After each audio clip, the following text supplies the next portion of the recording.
Hey everyone, this is Tim, also known as the Intentional Millionaire. And in today's stream, we're going to have a great conversation. We got the finance bros in the house, and we're going to talk about what is going on with millennials, Gen X, Gen Z, baby boomers, and debt. We're going to have the conversation, but particularly towards millennials. So that way, one, they can have a better understanding on some things they can do to mitigate their position as it relates to debt. So with that being said, first person I'm going to bring up, definitely no stranger to the channel. And before we bring everyone up, just to let you know, their channels is down in the description below. So definitely make sure that you go down there, subscribe to PerryUnlikely. He's going to be the first person coming up. And then the next person is going to be Sim Saya. And Sim also has a YouTube channel. So definitely make sure you go over and subscribe to his channel also. So the first person we were bringing up is Mr. PerryUnlikely. How's it going, Perry? Good, man. How's it going? It is going pretty good. As you see, I started off, I was fumbling and messing up, but it's all good. we all good. There's so much go on, man. So yeah, man, excited to do another one, man. Just talk about finances as usual. And yeah, man, I'm ready for it, man. All right, cool. And Perry, just for people that may not know, just talk a little bit about what you do on your channel. Yeah, absolutely, man. So I talk about really it's been crypto for the most part up to this point, but I really am engaged and I'm an investor. I really like real estate investing. I like stock market investing as well, 401k, really every type of investing for the most part. I wouldn't consider myself a day trader or anything like that. More so a buy and hold type investor. I think that's the way to go realistically and I believe a lot of people, most Americans, if they do that, regardless of their income, can have substantial gains and get to the life they want to have over time. So, but yeah, it's just all about finance is what it is for me though, man. All right, cool. And the next person we're bringing up, Mr. Simsea, he's definitely one of the finance bros. Definitely a welcome teammate on the channel. So we're going to bring up Mr. Simsea. How's it going, Sim? Salute, salute. How's it going, fellas? It is going pretty good. Man, what did Deion Sanders say? Must be the money. Man, listen. $1 trillion in credit card debt. That's equal to the value of most of the big tech companies out here in America, you know. Like that's a lot of money. Now, I'm going to do the math because I'm a C student and see how much $1 million is for 300 million people. Let's just say America overall, you know. Let's just see what it looks like from person to person, how it looks, you know, from the standpoint of us all being guilty. Man, how many numbers does trillion have? Is that 12 numbers? 12 zeros? Yeah. I think it's 12. Is it 12? Yeah, it's 12. Man, 9, 10, 11, 12 divided by 3, 1, 2, 3, 4, 5, 6. Man, I'm struggling over here. That's 3,300,000. 1, 2, 3. Okay.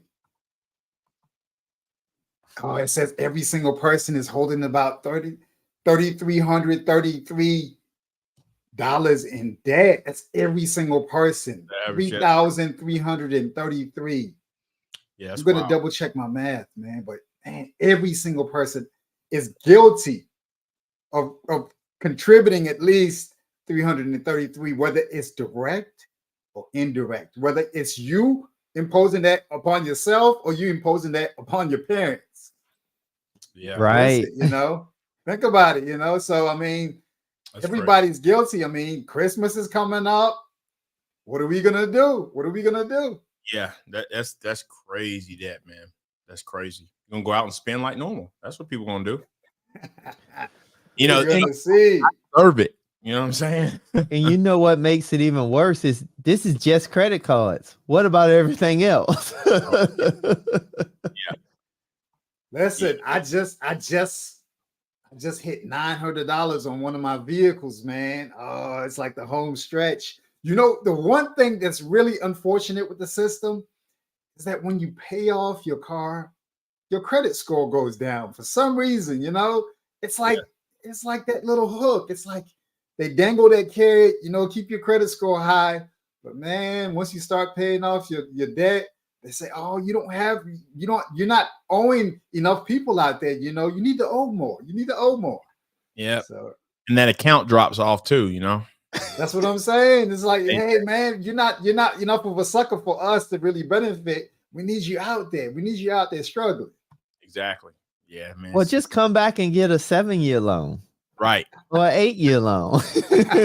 Come on. We need you to back in that $750 payment. I heard they were doing like, is it 10-year loans now or something? Yes. That's crazy, man. Can you imagine 10 years on a car loan when you could do 15 years in a mortgage? The crazy thing about that is like, it's like, where do you see yourself in 10 years? I don't know. Hey, how many years is your car loan for? 10? It's like, you don't even know. You don't even have your future planned out 10 years, but you do have a car loan that's a note that's 10. You'll be paying for 10 years. It's crazy. It's crazy. How many people can actually retain the value in their cars long enough to actually redeem or for it to be worthwhile? I mean, I've watched people get zero trade-in value for their vehicles, you know. And I'm actually a car guy. We're going to talk about some of the philosophies that are out there as far as like really understanding what cars look like. In my opinion, and I'll go ahead and say it, in my opinion, cars only last 100,000 miles, right? So when a car is at 50,000 miles, half the value is gone. So you shouldn't be paying more than half of the value of the car at 50,000 miles. So the age of the car is not the years, it's actually the miles. And if you look at it like that, the people who are really in position to like make all the moves, they're taking their cars, they trade them in before the warranty's up, and then they get another car that's under warranty. So they don't have to do no major services. They don't have to worry about being involved with the service department. All they're doing is doing routine maintenance all the way up until just before the warranty runs out.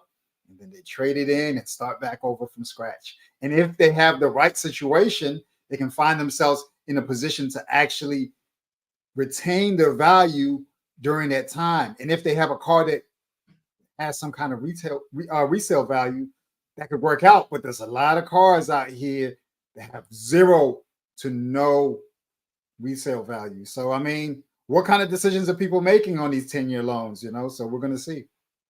Mm-hmm. That's a great point there, Sim. Great point.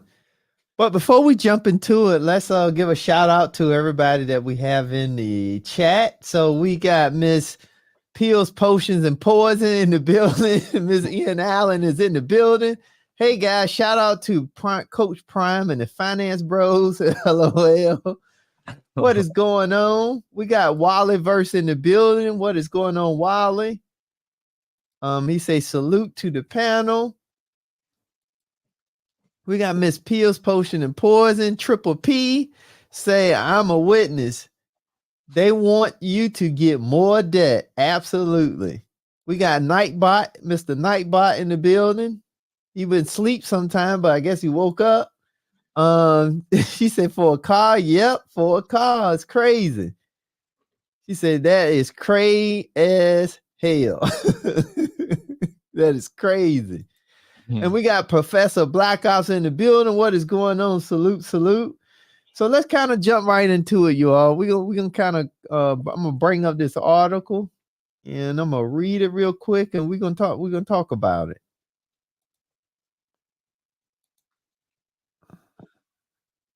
So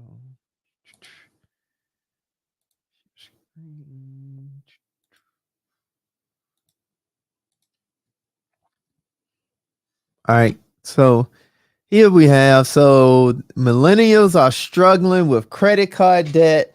The New York Fed study finds. All right, it said credit card debt surged again during the third quarter, and so did the number of people missing payments. It said credit card balances rose by $48 billion in the third quarter to a record high of $1.08 trillion. Man, could you imagine $1 trillion?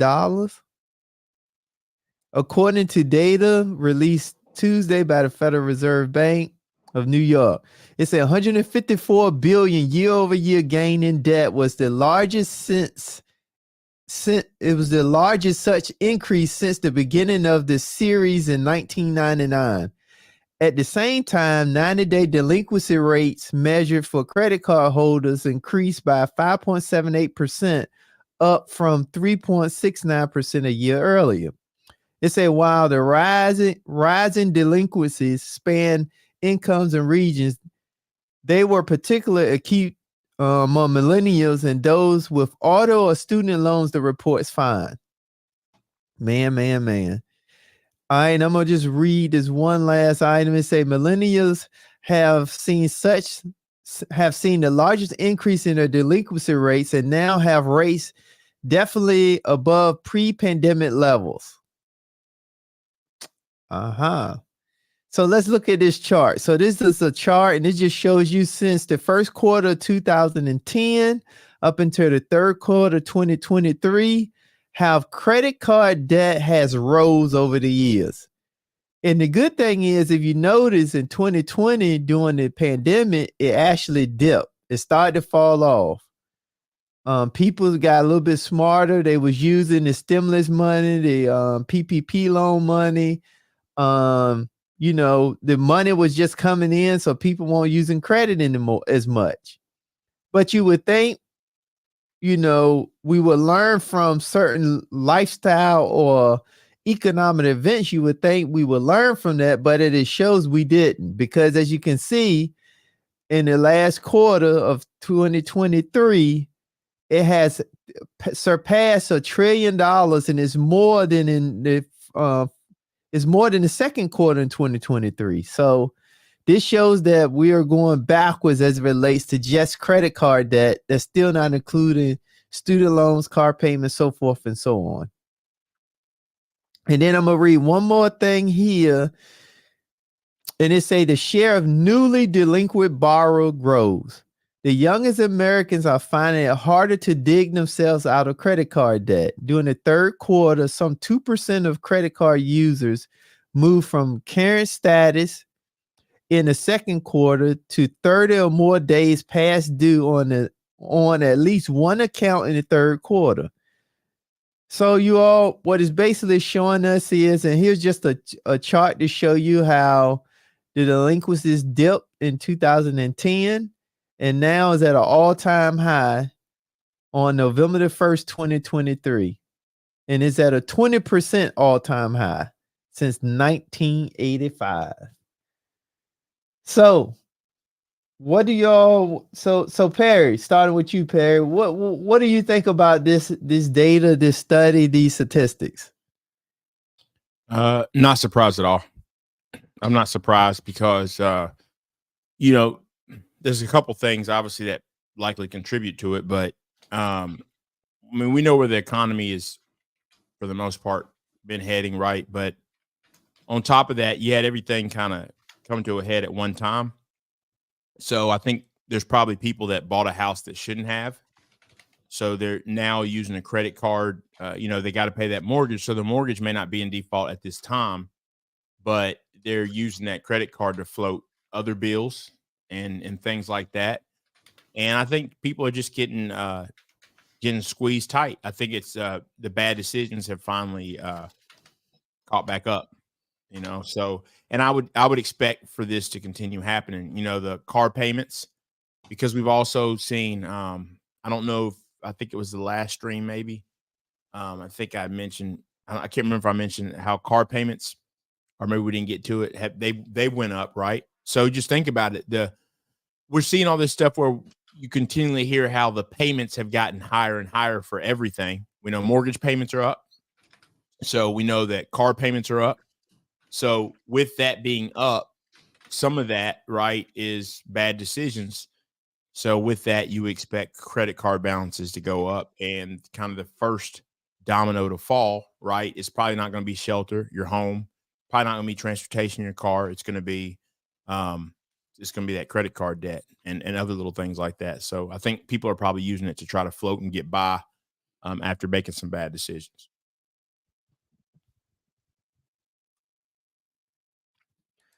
What you thinking that's those statistics there, Sim? Yeah, man. I mean, I think that with people going back out here into these streets and getting more comfortable out here, like I'd say probably one of the main reasons why people weren't spending money was because they didn't really have nowhere to go. And they were forced to be at home, and they were a little bit more cautious about their spending. And they did have the economic boosting opportunities with like the stimulus, and just really overall just hunkering down and focusing more on being more cognizant of how you're spending your money and just not really spending money out. But I just say that it can't be that way though. I mean, it doesn't make sense. We really haven't got ourselves into a horrible situation yet. It's just getting started, you know. I think that it's got to be something that we focus our attention on now. Like, if you don't know how much of your money you're spending in a given area, how are you going to be able to track anything that's going on? You know, like Perry just said, that you can't be using your credit card as the bridge between what you have and what you don't have. Like, why is it that you would put yourself in that position when you're making payments of 20 to 29, 30% interest on those dollars? You know, it doesn't make sense. If it's not absolutely imperative or important, why are you even doing it? Those are the things that I see. I mean, I'm complicit in it, you know, one way or the other. I liken it to like driving a car that drives fast, you know, like you might be able to get away with driving fast today, driving fast tomorrow, but there's a likelihood that you can find yourself crashing out or potentially get pulled over for going fast and just putting yourself in a dangerous situation. So just because we're able to get away with it right now doesn't mean that whenever we find ourselves in dire straits that we're going to be able to navigate those situations. A layoff, you know, like a medical emergency. What are we going to do in the event that we're not able to spring back in a perfect environment to the place that we think we can get back to, you know? Mm-hmm. Yeah, I think that's all great points. God dang it. I just messed up. All right. I think that's all great points. I think, you know, one of the things is I think this also just a direct correlation to the lack of training as far as, and I say training from the standpoint of teaching, a lack of teaching the next generation the dangers of credit cards. Because you would think when going back to my era when I was in college, it was a time where they used to set up booths and solicit credit cards, and that became illegal now. So you would think just from just that concept alone, some people would have took more initiative and more interest in making sure that they teach the dangers of credit cards, and then talk about what things you could possibly do to mitigate having to use a card, but then understand the importance of, if you do use the card, you know, you have to pay the money back. Right. Because it becomes, because credit cards and credit alone is a domino effect. The thing is, the dominoes can fall away from you or they can fall towards you. But Right. you're the one to decide which way they fall. That's Right. the key. And I think too many times, because when I say the domino effect, I'm just speaking to the fact that because now, if you think about the delinquent over 20% now. So what that means is it is a domino effect because they delinquent on the credit card, which also going to affect their credit. But then when it affect their credit, now it's going to be hard for them to get housing. But now when they do get housing, they're going to be overcharged for said housing. So now everything becomes more expensive. When you're already young, not making as much as you're going to be making as you get more settled in your career. So it's a bad domino effect if you're really not paying attention. Yeah. Yep. And I'll say this too. You know, if we gotta be careful who we're funding out here, guys. You know, the owner of Fashion Nova was able to buy the most expensive house, $275 million in America, that he sold to Beyonce and Jay-Z for 225. He bought it for 275 and then sold it to Jay-Z and Beyonce for 225. He was able to do that based upon people's addiction to quick fashion, the promotion on social media with these outfits that people hardly ever need. And most of the time when they need these outfits, they're going out to eat or going out to these events in order for them to even justify wearing these outfits. So it's just like a perpetual cycle that just really doesn't make sense. $275 million. That's how much he was able to actually afford as a result of people's addiction to this quick fashion out here. Yeah, and what a bad deal, man. Even, I mean, not to go into it, but even for Jay-Z and Beyonce, there's just that type of home. I'm just trying to think, like, and maybe it's just because how I am, it just should be a waste to me. I mean, and you can call it an investment, right? But when you start to get in, anytime in real estate, you get into the most expensive, you're closing your audience out. So it's, how good of an investment is it really? But that's neither here nor there, though. And it's a strategy too, right? So they buy the house for 275 cash from the proceeds of their promotions, their businesses, what have you, and then they take out a mortgage of $50 million on the said house. So now they're coming up, right? Now they have an opportunity for them to now kind of squirrel money away because now they're borrowing against an asset of their own that they paid cash for. But now, because typically you wouldn't be able to get a mortgage on the $270 million home unless you're ridiculous.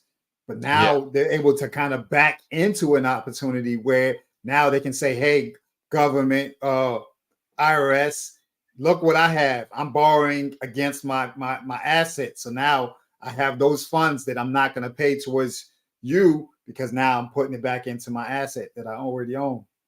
Yeah. Yep. It's a game. And some of it, and I'm not even saying that in a bad way. There's always a lot of times, it's financial moves and there's method to the madness behind it, for sure. I think Peel's Potion and Poisons had a question for you, Sim. What about online shopping? She asked for a friend. Yeah.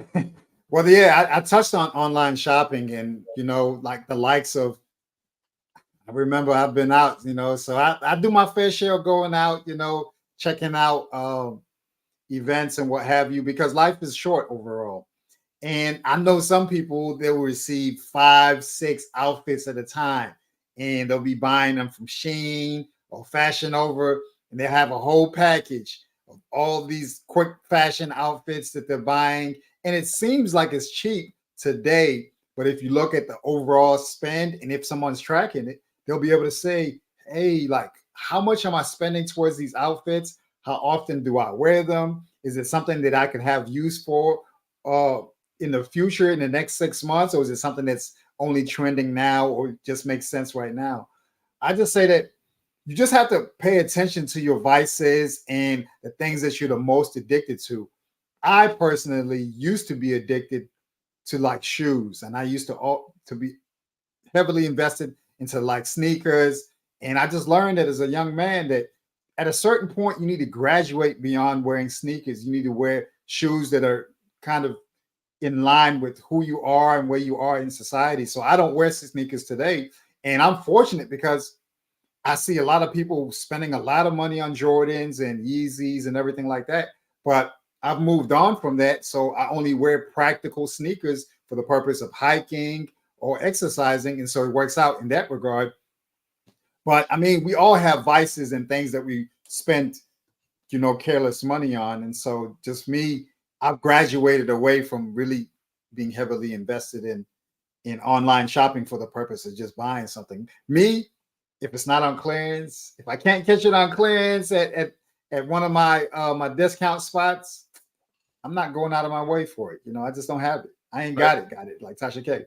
Let me ask you while you're on that. Let me ask you guys a question. Do you guys have a vice or something you would say that I kind of do splurge on this and I'm cool with that? And then for you guys, if you were, because I'd say I probably used to spend here and there too on some things, or just really not pay attention to it as much when I was younger. But if that's the case, what got you there? What was the shift? What was the shift from like, all right, man, I'm not doing that no more to this? Like, was it a certain moment, hard times? What was it specifically that was the thing that made you, just wake up and change the way you're doing things? I would say for me, so my vice used to be just electronics.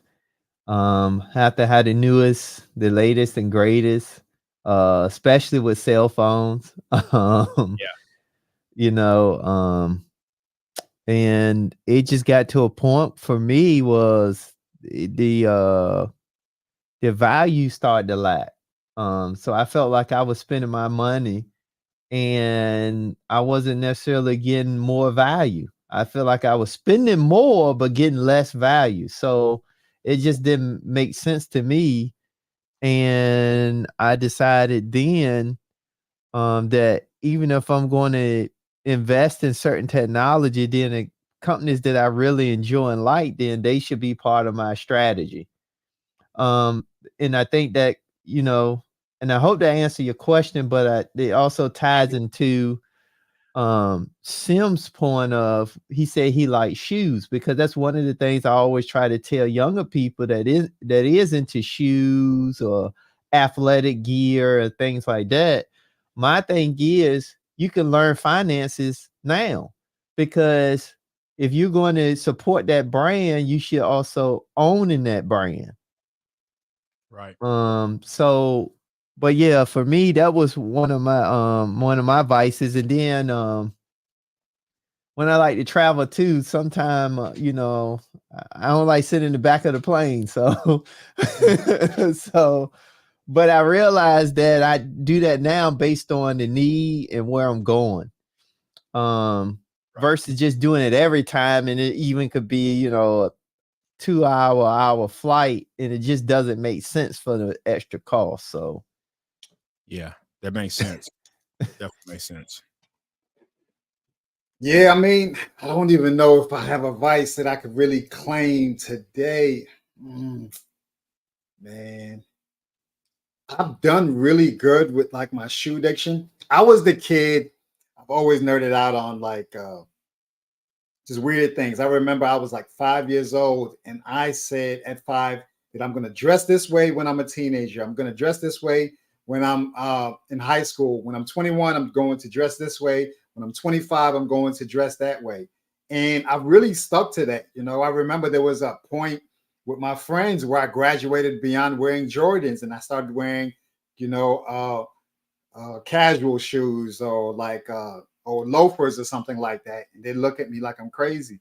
And one of the little hacks that I found, and I don't even really want to tell y'all this because I don't want to have too much competition, but Nordstrom Rack is one of my favorite spots, so it allows me to satisfy my little shoe addiction, or at least my little vice as far as like having like nice presenting shoes. So I go there, hit up the clearance section online, and then I say, okay, if it was $250 when it first came out, and it's $50 now, I was like, yeah, that makes sense. I could spend about $50, $60 on it. And I know it's high quality because it started out being ridiculously priced. And the shoes might look different from like the shoes that are here. They might be from overseas or something like that. And I'm satisfied with that. That's really the most that I really indulge in. And I'm due for some shoes myself. But beyond that, I'm not really doing too much. Maybe taking young ladies out to eat or something. Maybe that's the other thing, you know. Spending too much of my money out here in these dating streets. That's about it, you know. Yeah, you know, mine was probably gadgets, little gadgets and food. And the thing is, the food, it's not even really food. Like, I'm not talking expensive steakhouses. I mean, this was like Jersey Mike's, like, you know, like, yeah, I just get fixated that, you know, I see a commercial and then it's like, man, I ain't had that in a while, man. Yeah, I've been working hard. I'm gonna go get that. And it's like, you start to do that over and over on little stuff. Mine has always been little stuff. It's never been massive, you know, like spending. It's a little stuff that builds up. And then over time, you know, are these little gadgets and stuff. And before you know it, the little funky thing is up on a shelf, not even being used. And it's like, why did I even get that? It's just, it's little things that have mounted up. It never was big. I mean, honestly, even polos, right, man? I've been wearing Ralph Lauren since I was, man, probably 17, 16, since I've been working. I've always bought at TJ Maxx. I'm not dropping $90 when I can get one for $35. It doesn't make any sense. So I get them, you know, so I'll get one that you normally wear in the winter. In the summer, I get them vice, you know, flip flop or whatever. And I just always kind of spent like that, but it's the small things that added up. But getting on a budget really helped that, because you at least have an idea, and you do have to ask the question, because if you got the budget, the budget's not going to necessarily, if you don't have control, the budget won't keep you from doing it. But you have to come face to face with that I'm actively doing this. Like, I know the money's gone for that, and I'm going to do it anyway. And then you got to look in the mirror like, man, because then you start to get disappointed with yourself, because it's like, yo, I knew. It's easier. A lot of people, that's why they don't want to budget, because they're more comfortable being like, oh, I didn't really know I had a money problem. But that's where disaster comes from. You got to really be able to look and be like, hey, you know I can't afford this house. I can't afford it.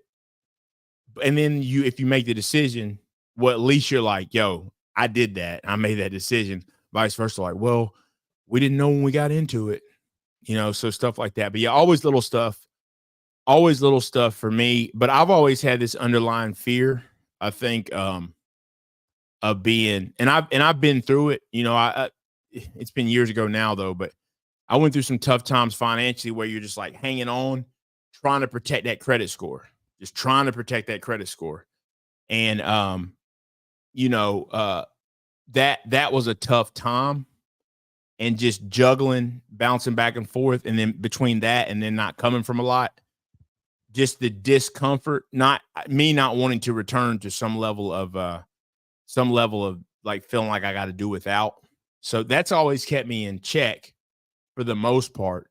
But I've still made little decisions of just buying a bunch of little crap I don't need. That's but I don't do that as much. Anymore. Now I have to tell myself not to do that for my kids. You know, like they want a little racetrack or something, before you know it, like you done drop 60 on a little Hot Wheels track. And like they, you know what I'm saying? You got to watch yourself doing that. So it's not even me. Now I have to watch it with my kids, not just going and getting them stuff, because you want to see them smile. But at the same time, that stuff needs to be budgeted and planned. So but yeah, I thought it'd just be good to kind of find that out from you guys though. Perry, man, I forgot about that opposite season strategy. I learned it in 2015. I had no idea it was a thing. Oh, yeah, I've been doing that for years. Yeah. I think I went to a store, struggle bus, and I was still in school, right? And I remember a guy told me September and February is when you should shop. In February, you're buying the winter stuff. In September, you're buying the summer stuff. And so it creates an opportunity for you to buy the stuff at bottom dollar, right as the company's trying to get rid of it, to get it out of the store, you know, in order to make room for the next season stuff. But yeah, I completely forgot about that, man. So my Nautica sweaters, man, $10 for each sweater. It started out at maybe $60, man. Yeah, I think that maybe my vice is is like the deal, like get something for like bottom dollar, $10. I'm like, bam, okay. I came up on that right there. But then you end up having a whole bunch of stuff that you don't ever work. Right. Listen, look, that's how I always shop too. I have no problem either. I actually have no problem either. When people, hey, if you want to go to JCPenney or somewhere like that and you want to drop 90 on a polo, that's fine. I just don't see the point. I can get the same thing for like 60 or 50. It just doesn't make sense to me. And the thing about polo too that I like, it really doesn't. I mean, the shirts are the same. They've been the same the whole time I've been wearing them. Like, half my life, and they don't go out of style. They really don't. Now, and you know what? The thing is the ones that go out of style, that we be buying, like with the big horse. Nope. I don't want all that. I want the regular joint. I don't want the horse to be, 10x the size of the little one. I don't want those. I'm not getting the style. I'm getting the regular one that's been the same since Ralph Lauren came out. That's just how I am, and keep it easy. Because then you getting that stylish stuff. It comes and goes, and that comes and goes. The one I get, literally, I've got some polos. I've got one or two. Literally, I've had for 15 or 16 years. I just haven't worn them that much. You wouldn't know the difference, but it's no different. They're putting this exact same one will come out this year as that one. No one knows the difference. So I just kind of do some stuff like that. But also, I'm not really super materialistic anyway. I keep it simple. So I know we all have our vices, though. Man, Atlanta's the polo capital, though. Yeah. Oh, yeah. You see it, man. You see it everywhere. And I see the rise of the different, the hats became, and the hats have been out, but the hats really became kind of popular, several years back. And you see more and more people wearing them. I had the Ralph Lauren polo boots. I bought some of that and stuff here and there, but I still, man, I try to get it on sale, man, when I can. So, I get boots in the summer if I can find somewhere. Perry, did you ever wear polo sport? What happened to polo sport? It seems like it's like touch and go. I remember that used to be like the thing. It used to be polo sport and then Nautica, and God forbid we're not going to mention the last one, Yeah. Yeah. A lot of that stuff, like you said, is touch and go, man. It kind of comes up and go, it kind of comes and goes and stuff like that, man. And then one, like you said, Sim, I think there was a point in time when dating, I probably did spend more than I could afford, probably. Well, I'm not gonna say then I should be spending, just in general. And then you're like, man, I wish I could get that back. But yeah, man, I think those are the things, man. I think it's little things that eat everybody up. I think it's, for the most part, those are the things that eat people up, man. Just over time, those types of things. And you just wish you could get it back. Y'all ever had fast food and you're like, man, why'd I eat that trash? It wasn't even good. Just wishing you could get your money back. Yep.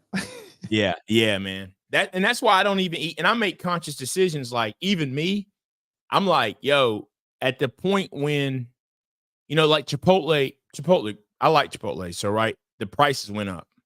Okay. But see, I'm still weighing it like, yeah, but if I'm going to eat, I'd rather spend $9 on this than like $8.50 at McDonald's. So it's like, I mean, because everything's went up. So I even make conscious decisions when I go just grab something real quick, like what I want to eat or whatever. So I try to be very conscious now of every time I spend, every time I swipe the card or whatever. Yeah, I think the key that you mentioned, though, Perry, is I think we all became consciously aware of what we're doing and when we spending. And I think that's the key, because a budget, like you stated, is only as good as the discipline behind it. But you got to be aware. I mean, because let's be honest, you really don't have to have a budget to know that you're spending more than you make. Like, right. Yeah. Oh yeah. I mean, we all know that. So you either spending more than you make, or you're not making enough. You don't need a budget to do that. You normally can tell by if you have bills that have balances, or you can tell if you have credit card debt that's carrying over to month after month. Then that means that you don't make enough. Yeah, you're right. You know, the easiest part of looking at that is, are you worried about when your next check comes? If you are, then you're spending too much. It's just as simple as that. Now, it doesn't mean you're not, that you're not anticipating it somewhat. Yeah, you work, you want to get paid, but if you're like, man, honestly, it's a blessing. I mean, I do not think I've in years not been like, man, I need this payday to come. I just haven't had to think about that in years. But the pressure of back when I did, like, man, let me get this, and it's like that thing is spent up. Like, some people, think about it. People get their tax return back and it's like it's spent 50 different ways. Like, some people's check is that way. It's spent long before. And that right there will answer that question for you. If you're worrying about your check all the time, then you're overspending. Perry, what would you say contributed the most to you moving away from like paying attention to when your money's coming in? Like, what would you say is like the biggest contributing factor to you moving away from worrying about when the next check is coming in? Well, I think it's twofold. I think one thing is my wife is really big on, because I was spending less. By the time I met my wife, I was spending less than I made, but she was very much so. I had budgeted before, but had kind of really gotten away from budgeting. She's very much was on like, no, we need to budget. We really need to budget. And even also, one thing she said that I knew I could have done, and I just really hadn't. You know how you got certain bills, and I was talking to my brother about this the other day, because I wasn't aware that there's a service, right, where they'll pay your rent at the beginning of the month, and then I guess you pay twice. They pay once, but you pay twice because you're paying out of the paycheck, and it basically costs you $15. So what it is it's like if somebody had a mortgage, it's like $2,000. It's like, okay, that's coming out of one check, and they feel like, man, it's a struggle, and then I'm cool the next, whatever. Well, my wife, and as simple as it is, my wife was like, hey, you just need to break that in half. For me, it was whatever, because I was living slim anyway, keeping it simple. But she's just like, no, just break it in half. You just put 1,000 right this time, put it to the side, and just splitting everything in half. And that's just stuff for me in general. I was keeping it so simple. I wouldn't even really fixate on that. So even little things like that help. But I think that was a piece. And then the other part too is, as I've continued to make more money, and that's something I've been doing over the year. I mean, I've been doing that for years now. As I go up, my lifestyle that lifestyle creep. It doesn't. I don't get into that. Like, I don't go there. So that's definitely helped, that lifestyle creep. Now, and that's the only way, honestly, even when I think about my kids and how much we spend for them to go to school, if I let lifestyle creep do that, I would have had to been even more conscious about, okay, where should our kids go to school or whatever? But I don't have to do that because we haven't let stuff, creep up with it. So that's the other piece. That's why, like I always tell you, I mean, I didn't have the same car three cars in a row. The 2012, 2016, 2019. And the 2019 was because someone hit me and totaled the other one. So I didn't have no choice, but it was paid off. I was not trying to get one. So, but I do that because I keep the car payment low. I put a down payment on it, keep the car payment low. And next, I actually don't even plan on having a car payment anymore, but just buying in cash. But keeping that there though, right? Just imagine if I went out like a lot of people do and I'm spending double, triple. That's taken from somewhere else. So that's the biggest thing, is not letting lifestyle creep get me. And then just really budgeting, knowing what's going out, and then paying myself like, you can call it an allowance, I guess. But that's something my wife and I do, is like, when we get paid, we have a certain amount we pay ourselves. Everything goes in. We have a certain amount we pay to our own bank account. Do whatever with it. So if you want to, buy gifts or whatever, you can use that. So when you're paying yourself, you already know what you got to blow. So it's like, do whatever with it, right? So that way it's not just eating it at the other pot or whatever. So that's the way that I've looked at it. But yeah, she definitely was a help in that, because like Tim was saying, if you're overspending, right? I mean, you do, but I do think as you get a family, right? You got so much more. That's the other piece, right? Is going to a family where now I've got my wife, I got my boys. It's not as easy when it's just me. It's easy, but now it's them and they got stuff popping up and all that. It's not as easy to juggle if you don't have it in front of you. So that's where it would have been a hot mess if it hadn't have been her type of organization for that to actually to plan it out. So that's definitely helped. I mean, you're over here flexing on us, man. Tim, I mean, how much worse can he make it for us, man? He's sitting up here telling us about how his wife helped him not to spend money. She had a plan.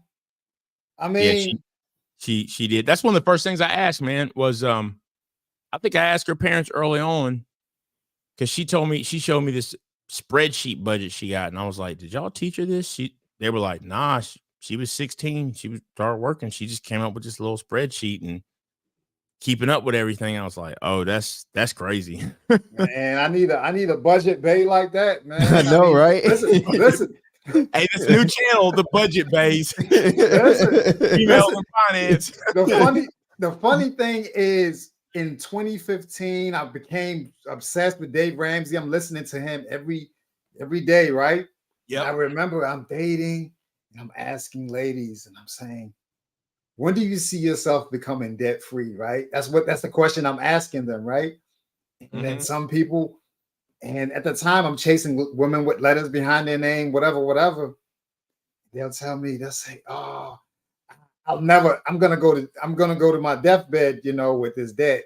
I don't see myself ever paying this off. And you're like, oh man, you look so good on paper, but man, the mentality, I can't do it, right? And then you have like the polar opposite, and you have like the N. Allen pills, potions, and poisons, where she says she does not want her man to be in the kitchen, right? She says that she just doesn't feel right for her man to be in the kitchen. And so when you hear stuff like that, you're like, oh man, where's the watering hole where I could find these women, And I've even went to the lengths of trying to find like a Dave Ramsey dating group and everything like that on Facebook. The pickings are very slim, man. Even with the fire group, I've looked for like fire dating, fire matching. It's rough, man. It's rough. Well, just as an aside, that's why, that whole Cheesecake Factory thing, cool. Because if you wouldn't want to go to, and that Cheesecake Factory, I think I've literally had it twice. So that's not even a thing for me. I'm probably eating nicer places than that. But if you're too good for Cheesecake Factory on the first date, then that's a red flag. I don't want nothing to do with you. That's how I am. Because it's a bigger sign of all the other things you're too good for. So I would want nothing to do with you. No second chances at all. And I wouldn't even flex on it. That's just me personally, though. I think those are just little indicators that people should really be paying attention to, in my opinion. So Perry, you brought up some great points. Mm-hmm. So what would you recommend a young couple that's in this situation where they do have too much debt, and neither one of them don't come from having any type of financial education, having a budget? What would be 2 or 3 things you would recommend for that new couple starting out to do? So I think it's one thing is definitely Dave Ramsey, some sort of maybe it's not that, but some sort of course like that where you do get an understanding of, there's 2 things you got to understand: what to do, because you got to figure out with Dave Ramsey, it's like figuring out, okay, what do I have? What do I do? How do I manage what I do have? And then also just with the budgeting, it's like, Well, yeah, I would say that's the main thing is just that's going to tell you what you do have, what you do with that, right? And that's going to give you some clarity there. But the other thing is, I think you got to also start looking into the future and you should start to understand as you get deeper into a family, the other stuff that's going to start to come up, and you got to be realistic about it. See, that's one thing for me. We planned our children. And when I say we planned it, I'm talking about, I mean, you couldn't plan my brother is 18 months older than me. He was born in April. I was born in October. We literally wanted two boys, 18 months apart. My oldest one born in October, like me. My second one missed April by 3 days. It was planned like that. That's what I'm talking about. Like, and I'm not saying everybody has to do that, but I'm saying we planned it. And we had initially said, hey, maybe we'll have 3. But then we just started being like, you know what, with the expense, we're happy with 2. So we planned all that out. And that's one thing you really got to be looking ahead, is because when you don't, once you got 3 or 4, that's a responsibility that you got. And you're going to have to wade through it either way. But a lot of people can't afford that. So, you just can't afford that. So, you got to be realistic. What if I had 4? Lord, if I had 4, it's very likely, I'd start to say, you know what? Maybe they don't go to as nice of a place right now, just because at some point you got to think about the future and what's best for all of them. Right. So you have to make those decisions. So I think that's one thing young people don't really do, is think about what's coming down the road.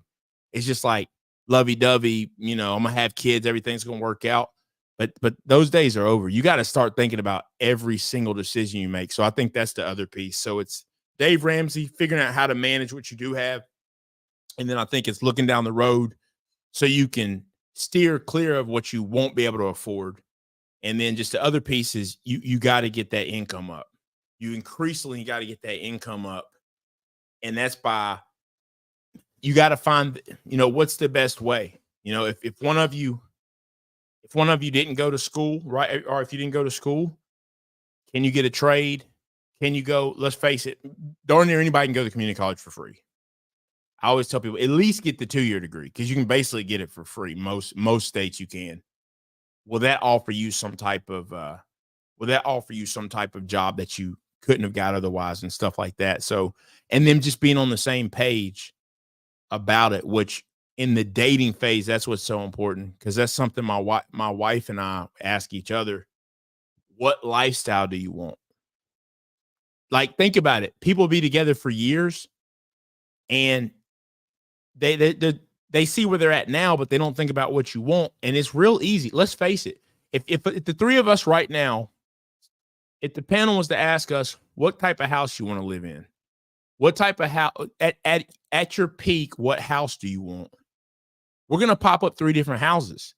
But Tim, y'all know the conversation we had after the last stream. Those are the type, I love those houses. That's the real deal, right? Those types of houses. But for me, that's got to be a real conversation. But I'm not willing to do that type of house if it's going to make me financially broke.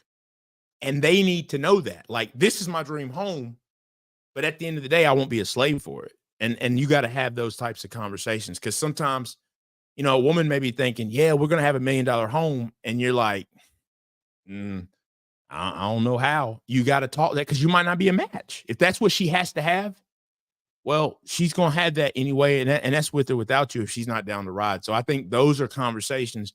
But we got together, I'm at the end of my 30s, but we were in our 30s already. So there was just it was just straight laid on the table. This is what it is. So I think that's the biggest point too, is just knowing what type of lifestyle, maybe what kind of car do you want to drive, what type of vacations you want to take, and those types of things. Look, New York is nice, but Paris and Pompeii, and that's the type of stuff we want to do and we have done. But I couldn't do that if it's like, hey, yeah, I'm making 40.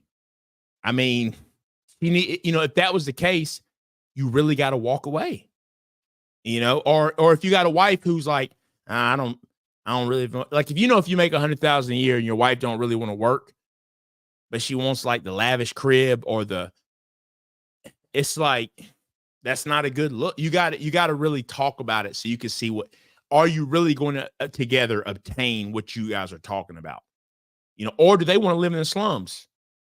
They're good with living in the slums. And it's like, nah, that's not me. Those are the things people have to get in the nitty gritty. But I won't preach, but people just hop in the sheets, fall in love, you get married, and then you figure that out and it's too late. That's why stuff's not working out. So. Yeah, and even in that conversation too, you have to be able to ask yourself, like, during the good times, can I afford to be in this community? During the bad times, can I afford to be in this community? Can I do the landscaping?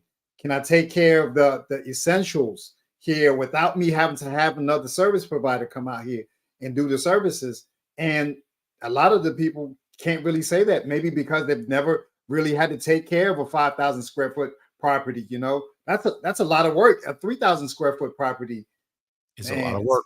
It's a lot of work, and you got to worry about the HOA and making sure that they're happy. And then you're not like the eyesore in the neighborhood. Nah, yep. I mean, and if the person just doesn't want to have no compromise, they say, hey, I want a house to be $1 million house, just to say you live in $1 million house, but then you're struggling. You're the house with the grass that's not treated and it looks crazy. People see that kind of stuff and they say, man, this person is barely even living here. They're barely able to make it. Yeah. That's spot on. I told my wife, like, hey, one day you'll be able to stop working early, but you got to be the type, and she is anyway. So I don't really have to say that, but if it's hard times, I don't have to ask her to get on it. Matter of fact, she works a full-time job. She went and picked up a shift tonight. She don't have to. She's always worked just like myself. So you got those who are like, hey, I saw some chick on some podcast. They're like, well, what if your husband lost a job? She's like, that's his problem. That's bogus. My wife, I wouldn't have to say nothing. She's going to step up. She's going to step up the same way that, I would. So it's those types of things. But yeah, that makes all the difference in the world. But yeah, Tim, I just think it's, knowing where your money's at, planning for the future, and then being on the same page is extremely, extremely important. So, Sim, the same question. What would you say for somebody starting out that's, not married, single, but they had fun, they ran their credit card up, buying shoes, buying knickknacks, trinkets, and all this different stuff. So what would be a few things you would recommend for them to do to kind of get out of the credit card situation that they're currently in? Me, honestly, I mean, I'm still asking the same questions. I mean, I've dated, like I said, the women with the letters behind their name. It's just as bad as the women who don't have the letters, if you ask me. What really matters to me is really the mentality. Like, do you see yourself eventually getting out of student loan debt? Do you see yourself eventually getting out of consumer debt? Do you have a strategy for how you want to go about putting yourself in a situation where you can have some runway room? You're not going to be at the mercy of you not being able to work your specific role today. Do you have some opportunities for you to potentially put yourself in a better financial situation than you were as a child? I think that one of the things that I see is that a lot of people are running away from the identity that they had as a child, and they're doing everything in their power to project an opulent life, or to project this lifestyle that you could probably say doesn't really benefit them. If I see someone who does a lot of traveling, they can't really have a conversation to me about what sort of retirement plans they're making for themselves. I already know I don't really see myself having a future with them. I'm asking them about how much they're putting towards the HSA, how much they're putting towards their 401k. If they can't really have a comfortable conversation, and I've seen it before, people who are higher income earners, when I start bringing up the conversation about, like, what's your strategy, or what's your retirement number? How much do you think that you need to have in retirement in order for you to retire? If I see them kind of squirming from that question, then I know, hey, this person is an expert traveler, but they can't tell me about what the drawdown rate needs to be whenever it's time to retire. They can't talk to me about strategies of how they can put themselves in position between now and either being with someone or being at retirement. We really don't have a future together because like Perry stated before, my conversation is based upon me listening to Dave Ramsey and what he's talking about. He's like, hey, listen, you need to make at least $80,000. If you guys are not making $80,000 as a couple, you got to step your game up. And now the conversation is about, hey, how can you get to $300,000? That's what the Women in Linux group talks about. How can we get you to $300,000 with these skills in tech? Demand more out of the job market. Put yourself in position to have high value skills in order for you to get something out of it. And so that's the mentality that I personally have. So then I need to have the contrast with the person that I'm dealing with. She needs to have a high value skill as well and have the mindset. Listen, we're not going to spend everything that we have right now. We need freedom to be able to live in America, to live somewhere else. Maybe like even me, like I have the vision of being able to live an intercontinental life, being able to live in America part of the time and living in South Africa and chasing the sun. So we're not going to be able to arrive at that if someone is at the mercy of this travel expense and that travel expense at the cost of the future version of themselves, you know? Yeah. What about you, Tim? What do you think is important? I think Sim just really summed it up very well, and I think you did a great job of summing it up for somebody that's married. I just got a few add-ons to everything that was said. I think the first thing is first people just have to be aware that they not where they need to be and come to grips with that first. Because I think the only way, regardless whatever situation you're in, the only way you can start moving forward is you got to identify that you're not where you want to be. Right. And you got to be a full acceptance of that and not try to do discounts and not try to talk yourself out of it as though it's not as bad as it is. Then I think going back to what you mentioned, Perry, and Sim, is you have to get skills. You got to go out because the only best way to get out of any type of debt is you need to make more income. Yep. So that's the next thing. And then I would say the last thing is when you're out dating and looking for a spouse, like Sim said, it gets a little bit more challenging, especially the more educated they are, because as you get older, becomes a touchy subject because you realize that they haven't done anything. And Yep. then, it gets very interesting because they want you to consider spending your life with them, but you also got to think about, but what is my financial life going to look like if you're not prepared, I'm not prepared, and we're supposed to be working together going in one direction. Bingo. So I think it goes back to, for me, it just goes back to, I think we got to just become better stewards.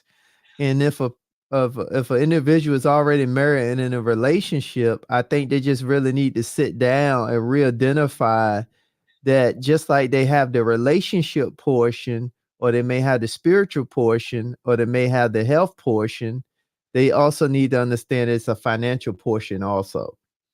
Yes. And then they need to work at that together. I think it has to be a together effort to get ahead and move forward.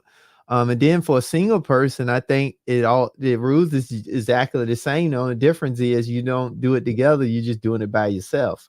But now when you're thinking about attracting a mate, then those are some of the things that you have to consider. And why is that important? Overarching is because you got to be the ones to train up the next generation so they don't become part of these statistics. Right. Yep. Hey, walk away. I say walk away easy in the beginning so you can't walk away easy later on. That's let's face it, man, at our ages, right? I met my wife, I was 30, 32. you know, just think about the fact, like at our age, man, can you, like, Sim, can you afford to meet a chick and she tell you, oh yeah, my credit score, I don't know what it is, or I think it's like 530. How does that help you get to where you want to go? At that point, I mean, and look, that's an age thing, right? If you're 20, 25, maybe that's one thing. But at this age, I'm out. Nope. You ain't got nothing for me. Because I worked too hard to get mine where it's at right now. Nope. I'm not. Because the thing is I can find someone who has taken care of that.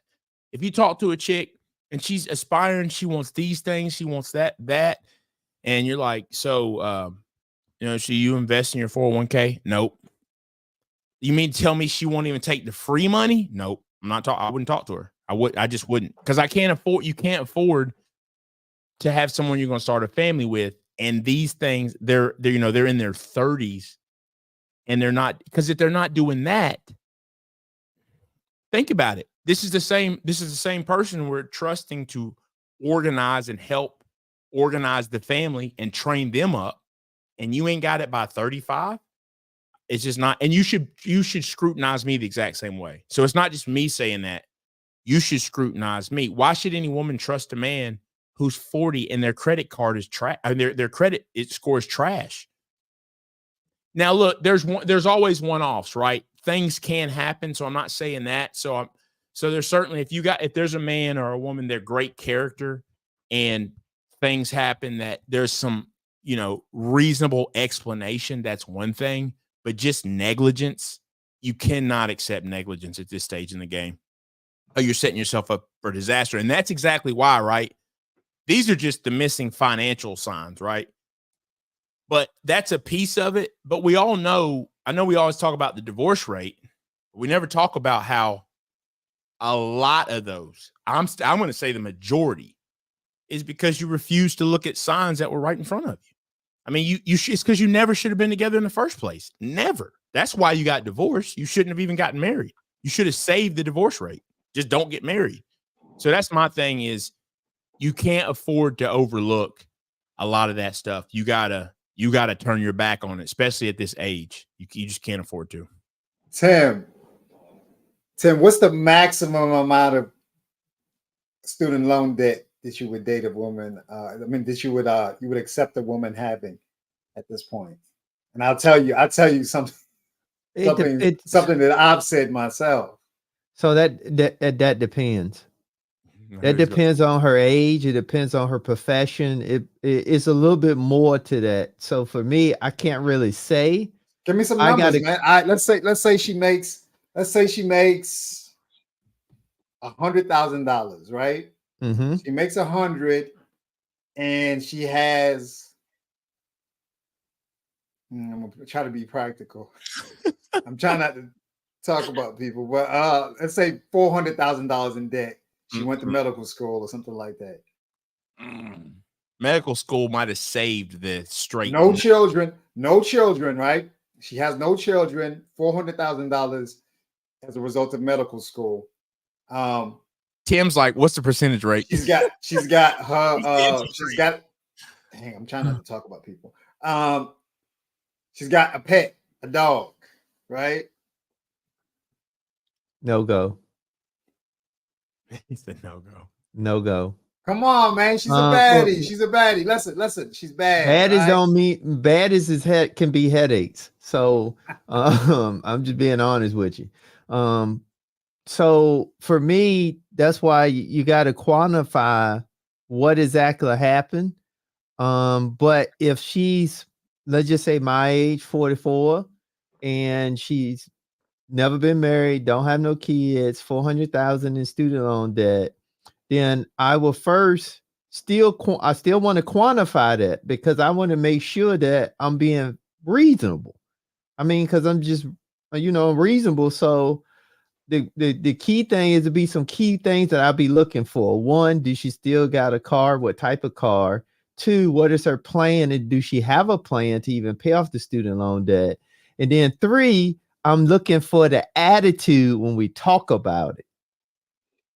See, because that's going to be a key indicator on her doing something. It's how her attitude is when it comes to the action to get it cleared up. Man. Jeez. I so I went through a phase. I went through a phase where I was chasing these women with these letters behind their name, right? And geez, all right. I'm trying not to talk about somebody. But anyway, so I'm going through this phase, and this one woman tells me she owes about $300,000 in student loan debt, right?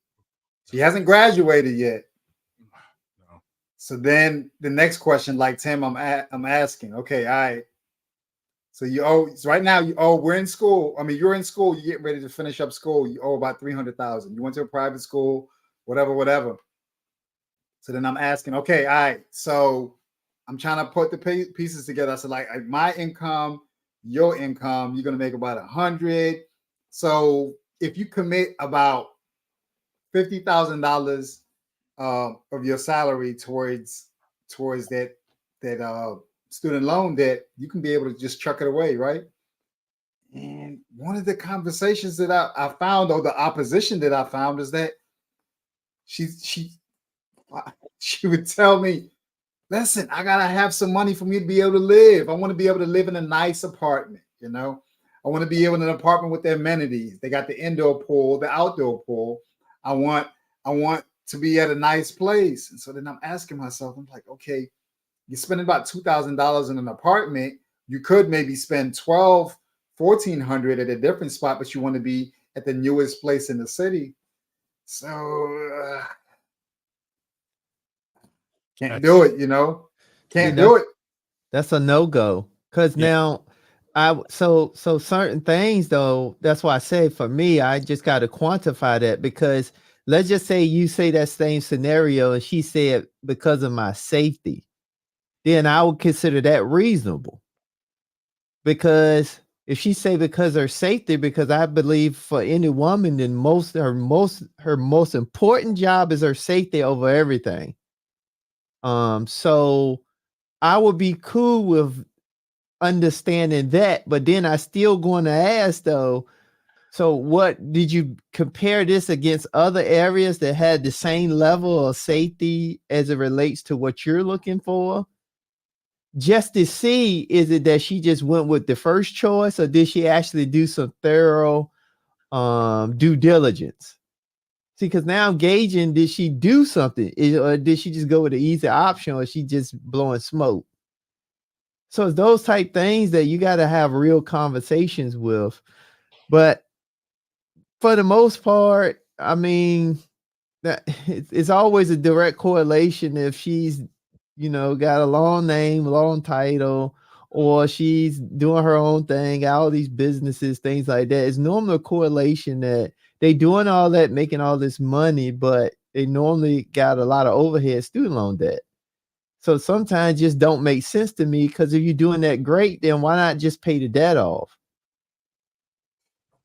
They gotta live, man. They gotta be able to go to the restaurants. They gotta be able to stay in a super nice apartment, the newest one in the city. And at the current, where the rates are currently at, 300,000. If you did like 20 years is crazy, but you did 20 years, it's saying your payment would be $2,149 a month. You pay back, of course, the principal's 300,000 and the interest is 215 grand. Mm-hmm. You're gonna pay $500,000. So yeah, that's but I think the way that you guys are looking at it, both of you, I mean, I think that's reasonable to see. That's the thing, because you really have to get into the nitty gritty of it, and much of it is the response. Now, there is a certain number. Like, first of all, one thing is still in school. Nope, not with that much. Not at that age. It's just I can't do it. I couldn't do it. It's just because it's like thing is because here's the thing, you haven't passed the test. I mean, how many people go to law school and they don't pass the test? You haven't passed your, medical school. You haven't passed the exam. It's just too risky. It's just too much risk, especially, it's just too much risk. Now I do think and this is crazy, but it's almost like you got to weigh yourself that way too. Like you would think you would say, oh, well, I got 300,000. It's identical. It's almost like, yeah, but it can't be two of us. It's like, Right. It just can't do that. Because the thing is that's why I figure like if one of you doesn't have student loan debt, but you both do have the, you've got the finances, you're making the money, you can figure that out if you at least both have your head in the right place. But it's through that asking the questions where, or someone was like, oh, my friends, they're not even paying theirs back.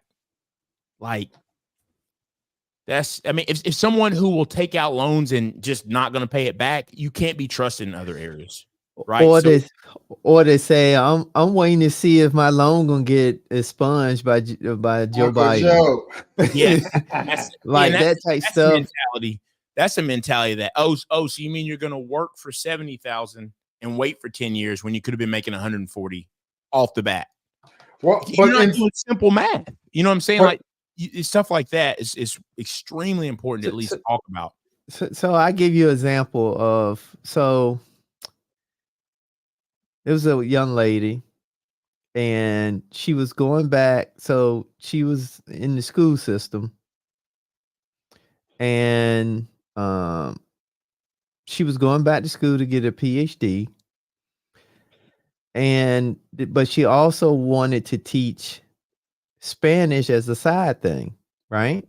Mm-hmm. So she decided to go back. And the great thing is she didn't have no student loan debt, but she was going back to get her PhD. She was going to pay out of pocket, blah, blah, blah. My question was, but you said that, and you already have insight on teaching Spanish. So wouldn't it make more sense to get your certification teaching Spanish, and you can save that money and put that money away for your retirement, because you're getting frustrated with the school system, and you can get yourself out of the school system and then be doing your own thing.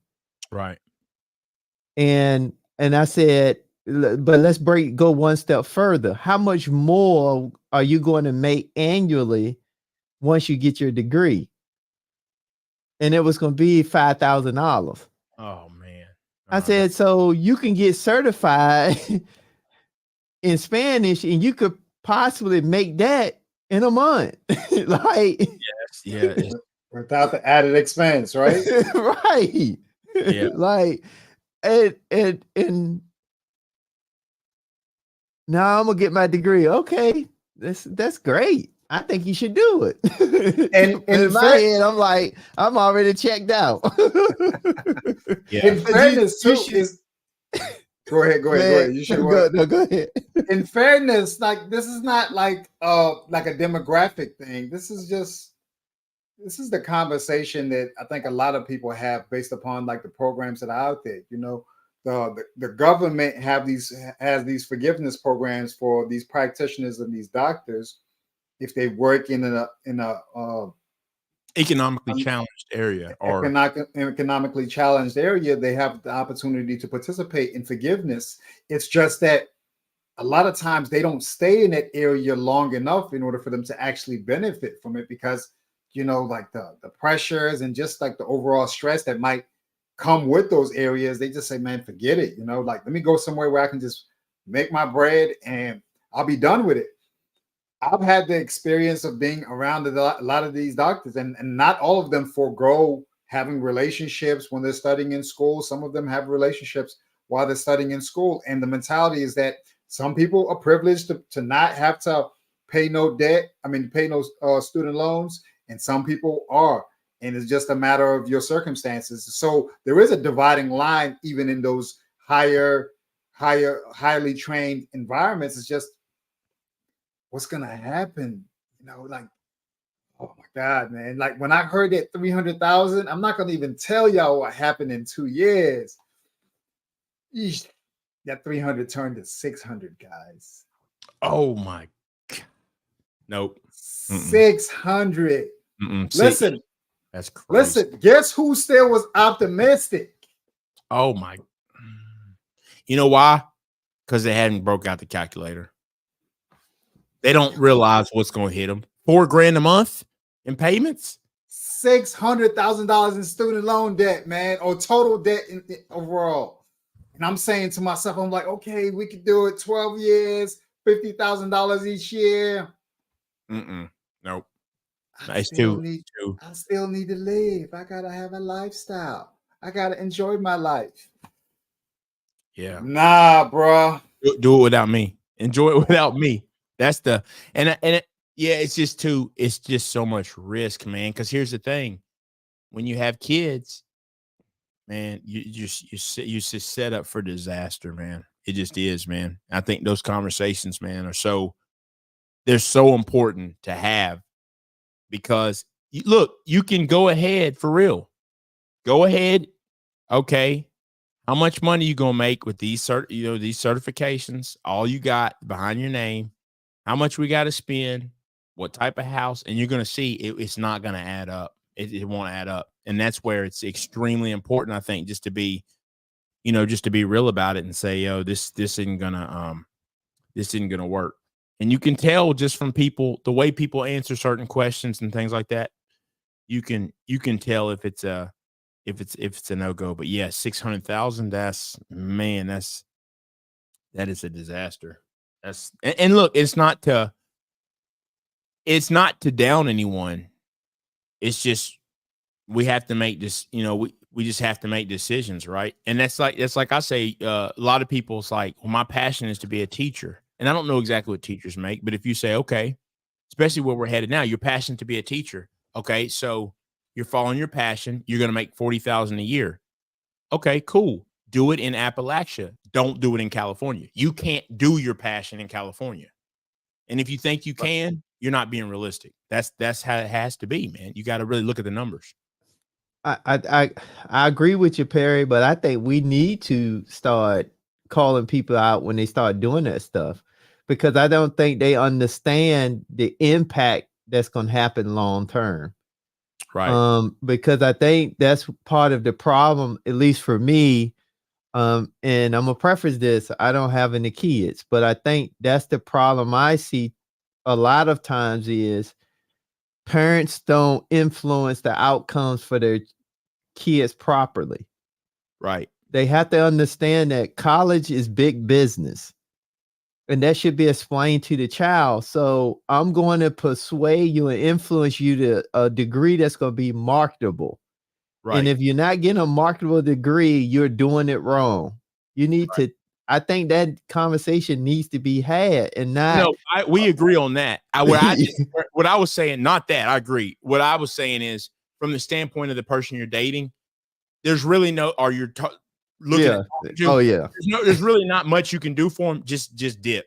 Yeah, I'm saying, it's too late. That conversation, you just got to throw your. But yeah, we do need to. Yeah, someone should have told her, hey, I mean, geez, man. But a lot of times you'll find them, somebody did tell them. They just didn't listen. You're right. Or like you said, she was optimistic. But you know what? The good thing is, I was optimistic. I was the one. Oh no. Yeah. I was the one who was trying to come up with a solution. Yeah. She was saying, I still got to live, man. I still need to stay in these apartments But you know the main reason, Sim, why you move on? Because guess what? Somewhere 2 blocks away, exact same chick, no debt. They're there. Talking about, man. That's what I'm saying. There's too many options. There's too many options to go put yourself in that. I mean, there's literally someone right around the corner. And I'm not saying no debt, but you can literally find someone who is very similar, except look, they owe 50,000 and it's a lot manageable. And they answer the questions like, yeah, you know what? I was going to go back, but I just figure I need to pay this off first. And then I'll maybe save up and go back because I still want to get that. That's someone whose head's in the right place.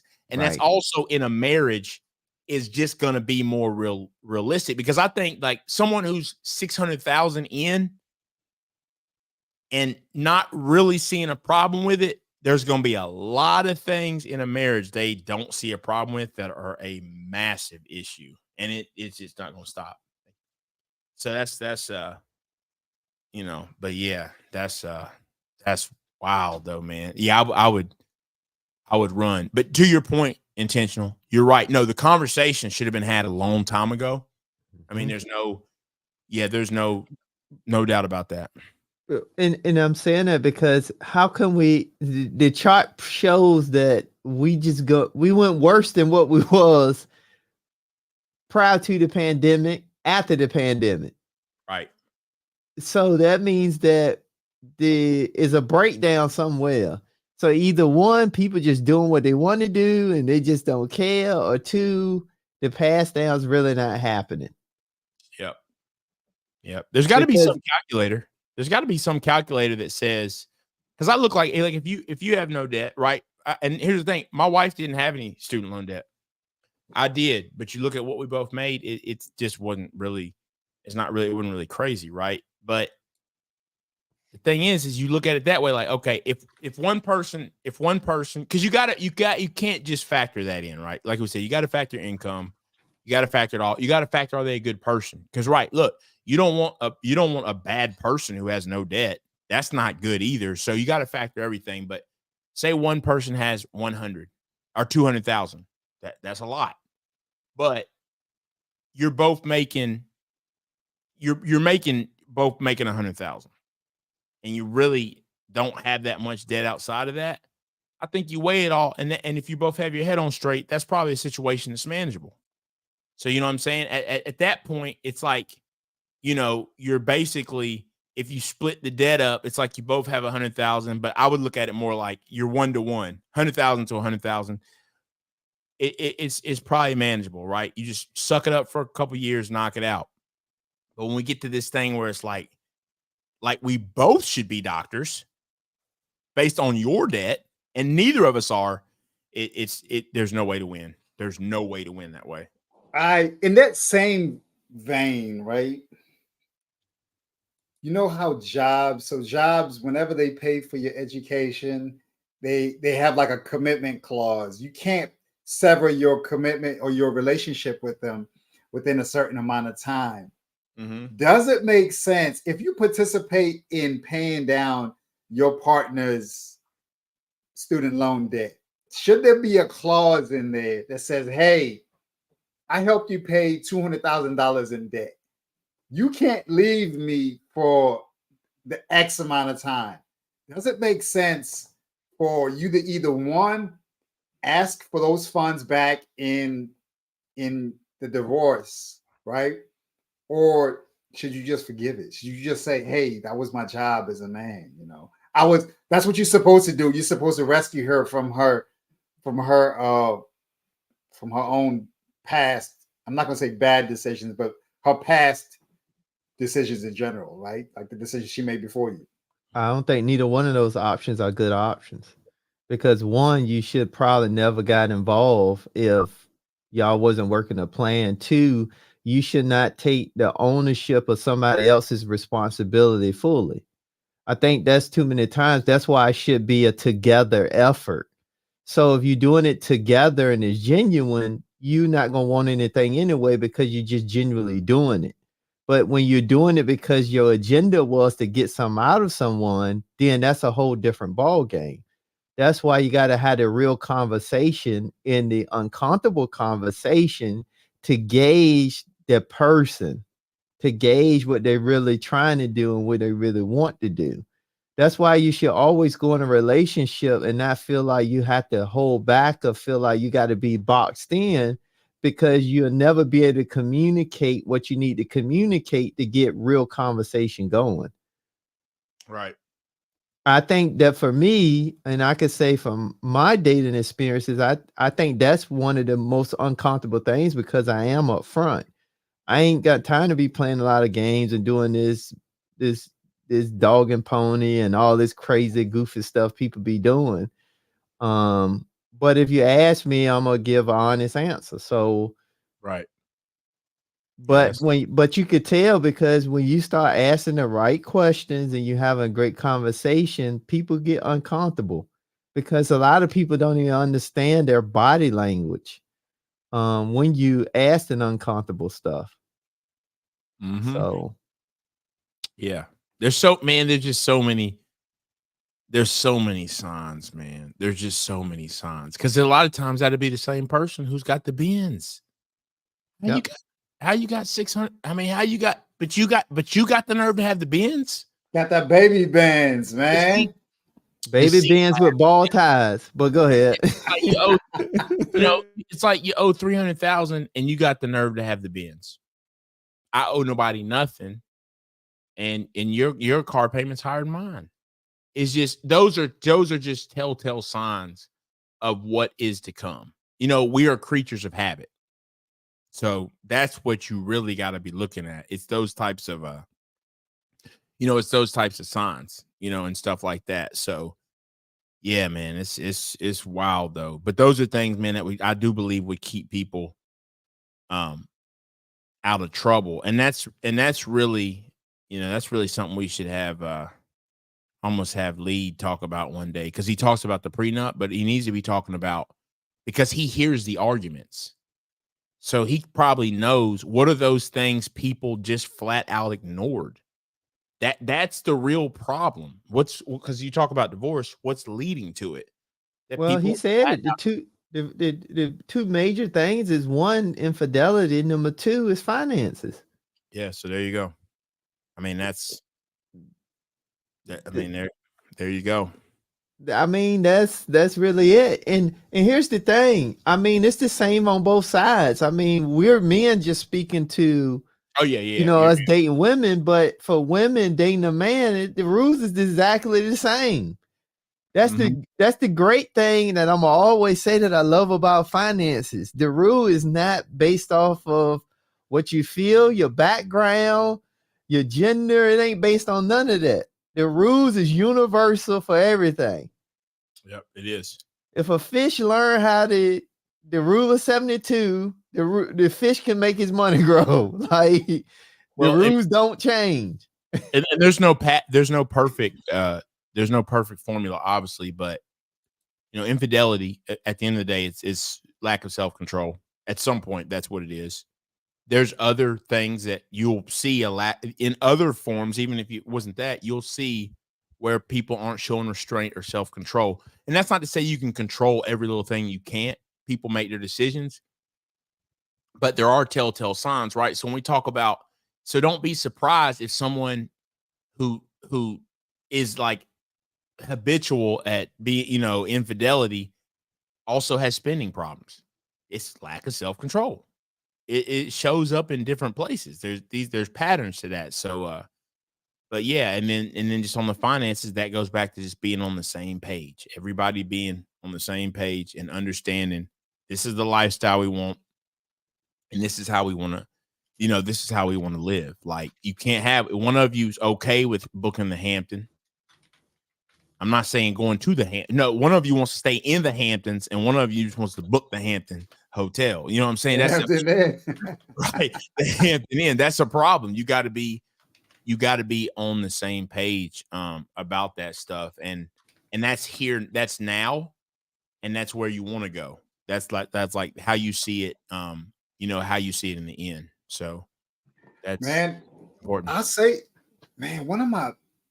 I'd say probably one of my proudest accomplishments is getting beyond like the whole optics of like looking like success. Once I graduated away from that, I was driving an Acura TL not too long ago, about 5 years ago. I was driving an Acura TL, and I thought that you look nice. It was old as hell, right? It was like probably close to 20 years old, struggling with it. And I'm spending $70 a week in gas, right? So I had been dating someone who's driving a hybrid Camry, and she's telling me, oh, my gas lasts 2 weeks. And my gas in this old Acura lasts barely a week, right? And spending 200, what is that? 70 times 4 is 280, almost $300 a month in gas, right? So then I say, all right, man, I got to get away from this car, right? So I end up getting a Prius, right? And I'm like, oh, man. I said, man, I'm going to lose all my access to women, right? That's what I said. I'm losing it all. Right? I was like, oh, man, it's going to be bad out here. So I started driving it, man, and then I was like, oh man, like an extra $200 every month. I'm like, okay. I was like, okay. So what are we gonna do with this $200? Then that's when I started diving into it. I was like, okay, now we have Dave Ramsey. He taught us the discipline. So now I need to learn how to invest this money, put this money to work. So then that's when I started diving into the FIRE community, figuring out how to deploy these funds in order for them to work to your benefit. But man, you know, it took me some time. Even there's even been some dates that I've had recently. You know, I moved from that Prius was like a 2005, right? Which was like a struggle one. So then I ended up getting like one that was a little bit more modern. And I remember one time I had this young lady, she got in the car and she's looking at the car. She was like, dang. She was like, yeah, this is a struggle vehicle, right? And I'm sitting up here saying to myself, I'm watching her, right? And I'm like, okay, what is she saying to herself? And she's just looking, right? And I'm saying to myself, yeah, she's definitely looking to see what it looks like from an optic standpoint, how I'm presenting myself. And I'm saying to myself, yeah, this is like my secret weapon right here. This is like my Yes. my litmus test, right? This is how we know if you're a real one. Yeah. But So I always want to tell people though, man, nothing's you want the Range Rover, okay, but it's about what's that look, you know, if you're making that payment, it's no sweat or what, like, because there is different levels. So I think it's always important to say that. But it's like where I'm at in the journey and what I'm working on, I'm gonna look at the car the same regardless. And all I know is, you know, I got a heated steering wheel, heated seats. It got the pilot on it. It drives itself. So it's like it does anything I want to do. At the end of the day, and I got kids, man, it's going to be crap in the back and on the seats and whatever anyway. It don't matter what it is. You know, it could be the Rolls Royce. It would have trash on the seat that I got to constantly clean up because my kids are young. So it is what it is, man. I like you said, I deploy those funds somewhere else, man. That's how it should be, in my opinion. So I just like to always preface that there's no problem with people who want to have, you know, who want to spend more on a car and stuff like that. It's just, you know what's reasonable and what's not. And it darn sure at 7% interest, you got to be more selective. So you got to be more selective. I think people just got to get back to, they got to earn the right for certain things. I think people come in, they just feel like they deserve enough stuff and they ain't done nothing.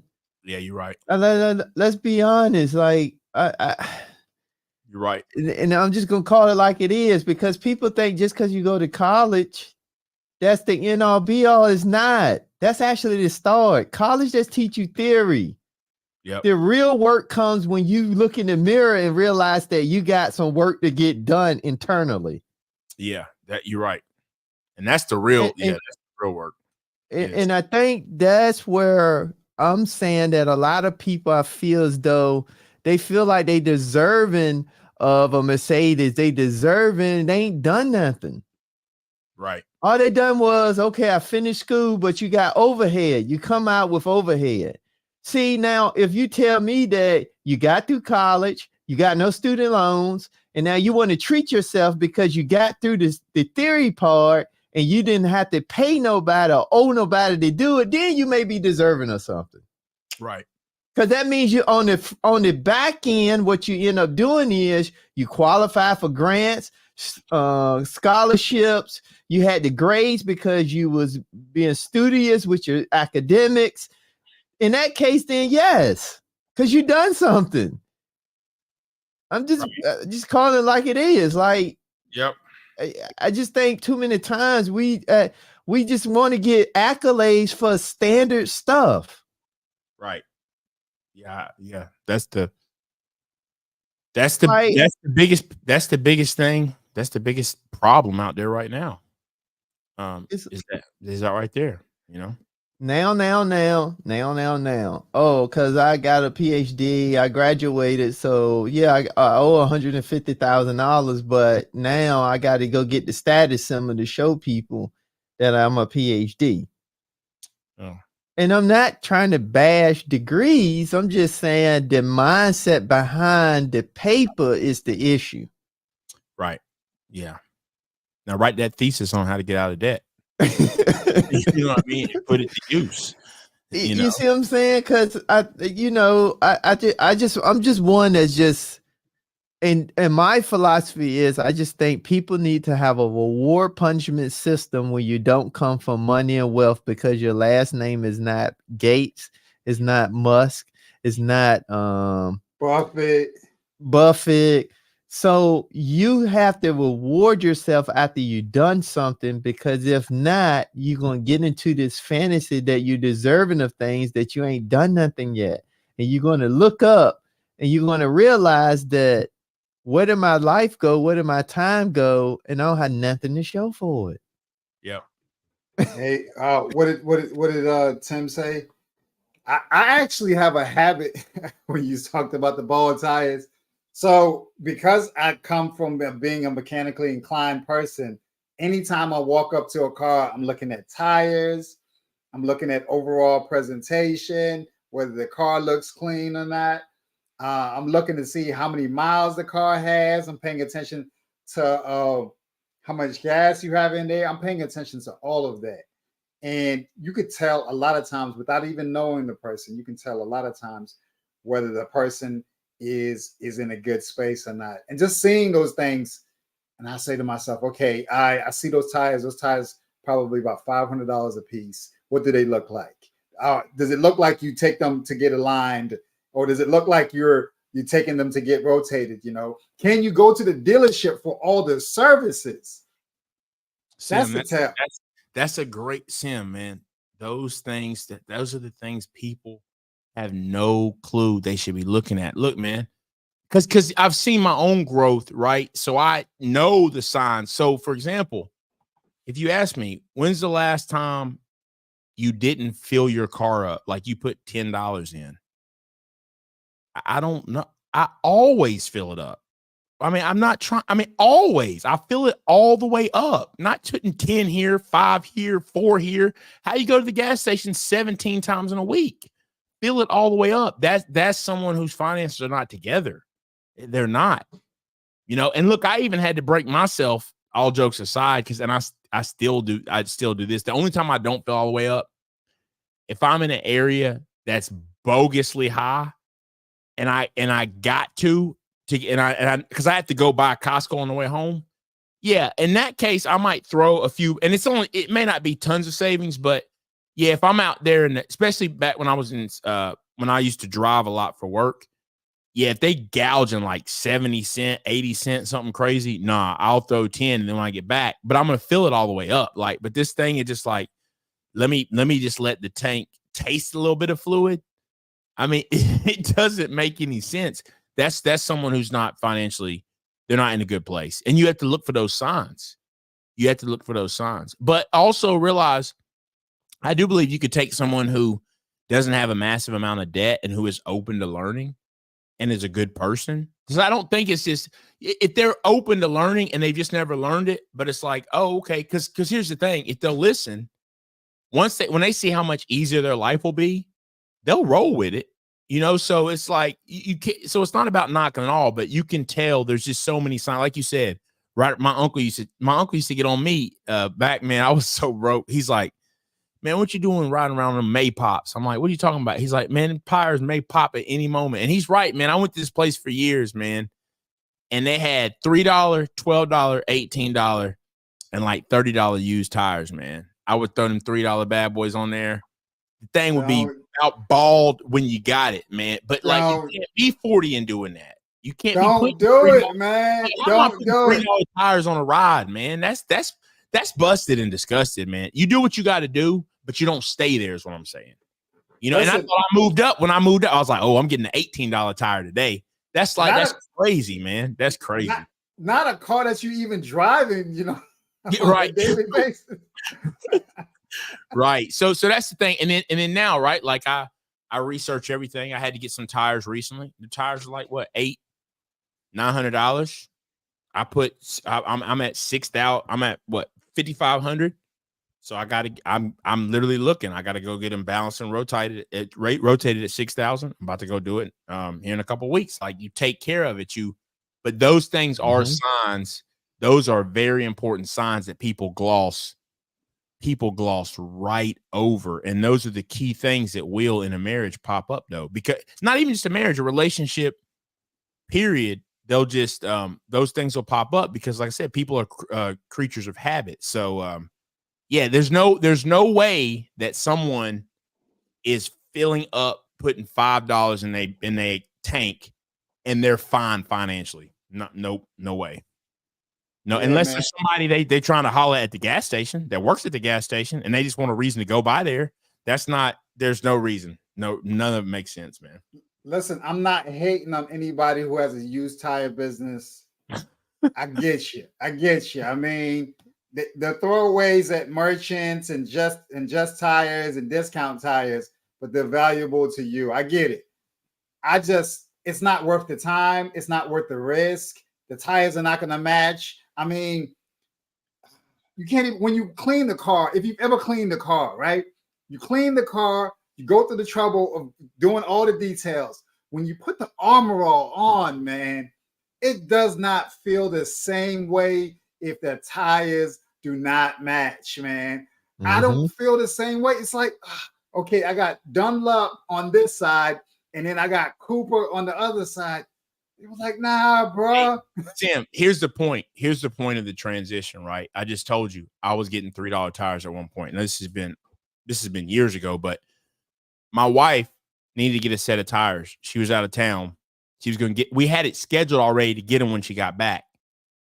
And hers are like, a set was like 12 or it was either 12 or 1400. She got a flat tire while she was gone.